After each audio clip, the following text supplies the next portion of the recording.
Don't forget to subscribe.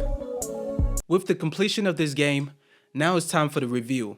It's long overdue since it first came to the channel almost a year ago and then took it down and released again a year and a half after. But at least this time it's the remastered version. And can you really blame me? The game is just, well, I'm going to let this footage explain itself. And if you know, you know. If you don't, look closely. So yes, the game is far from perfect. Like far from perfect. Like head turning, oh my god, so far from perfect. Okay, maybe you get the point. Maybe this game was intended to stay in 2006 on older operating system and PC. But thanks for making it this far, cause it's a great game regardless. Of course, you gotta get it to work first though. Anyways, if you do a search online, it says that it takes about 15 hours to complete this game. The main storyline, of course, only. And roughly around 30 hours, of course, if you're going at it competitively. That's trying to complete the whole entire game at 100% rate. But when you're facing issues like what you just saw in the previous clip, you tend to spend more likely around 2 weeks or more. I completed this game roughly in about a month, not consistently playing it through every day, but more like about 2 times a week. So roughly, if you play this game with the intention to complete it and set your focus only to this game, I think it would take about 1 week and a half to complete it. And that's of course with the glitches and some days just shutting off randomly on you. But let's just say if it did work perfectly, it would take about that time. Which takes me to my first main category to rank this game in, being graphics of course. Also, I would probably sneak in performance, although I already talked about it a little bit, but it deserved more of a breakdown. But as far as graphics goes, I'm going to give this game a high score, but keep in mind that this is a 2006 game, by the way. I'm going to rank it at least a 4 out of 5.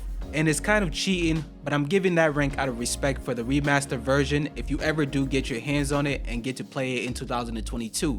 And then of course, just the original game itself of how it rank up against games in 2006. Now some people might say that's a bit generous, but I feel like this game went above and beyond, giving you a very detailed city in 4 different regions. You can't forget that there's also the islands, which again is just a plus with a huge amount of oceans to explore and a wide range of vehicles to be used, which features a good amount of details. And as far as the background characters go, well, I mean, let's be honest here, you're probably looking at a top contender for an 06 game. And again, if you set aside the constant problems of glitches and controller issues, and imagine that this game was being played on the PS2 and not the PC, because it was well known that the PC version contains a lot of bugs even from the initial release, only then can this rank holds up. As far as the main gameplay goes, I'll give it a 3 out of 5. Because after the first 3 missions, if you don't pay attention or haven't played this game ever, you'll feel kind of lost on what to do next. And that's mainly due to the fact that there's not much story missions, as the game is about maybe 80% of just purely hustling your way through to the top again. So you won't see a lot of cutscenes, not until about maybe 3 hours afterwards. And don't hold me to that, that's just a rough estimate, as that's how it felt after seeing and doing the same thing over and over again, hours after hours. And most days I was playing this game, it seemed like I was in a big open world of GTA and all the missions is completed. And I was just going on a rampage, basically doing nothing of importance to progress to the next story mission. So I won't blame anybody if there's questions flying in your head like, what is the next thing to do and when am I going to see the next bad guy? But just be careful what you wish for in this game, because the difficulty progresses through the main storyline from easy to insane to just impossible. It was almost like the developers did not want you to beat this game at all, and you must experience it yourself to see what I mean. It's not easy at all to beat this game. Which takes me to my next topic of the story of the game, aka the dialogue, the plot, the ending, the climax, and etc. Stuff of that nature. As far as the story goes, this game deserved a fair 4.5 out of 5.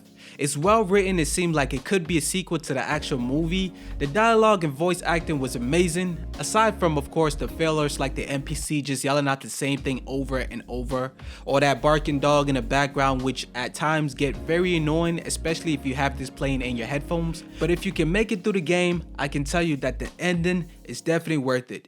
With each cutscene, you learn what happened to Tony Montana's family, or better yet, you get a sense of what maybe could have taken place, as there's no direct say of what happened to his wife or mother after the movie was over, but we already know his sister is in the first mission laying on the floor and he killed his best friend, so that's well established. But like I said before, this game does a wonderful job of giving you a sequel feeling to the actual movie, sticking close to the plot of the movie while also giving you a feeling of a new thing that's still relatable to what you already know.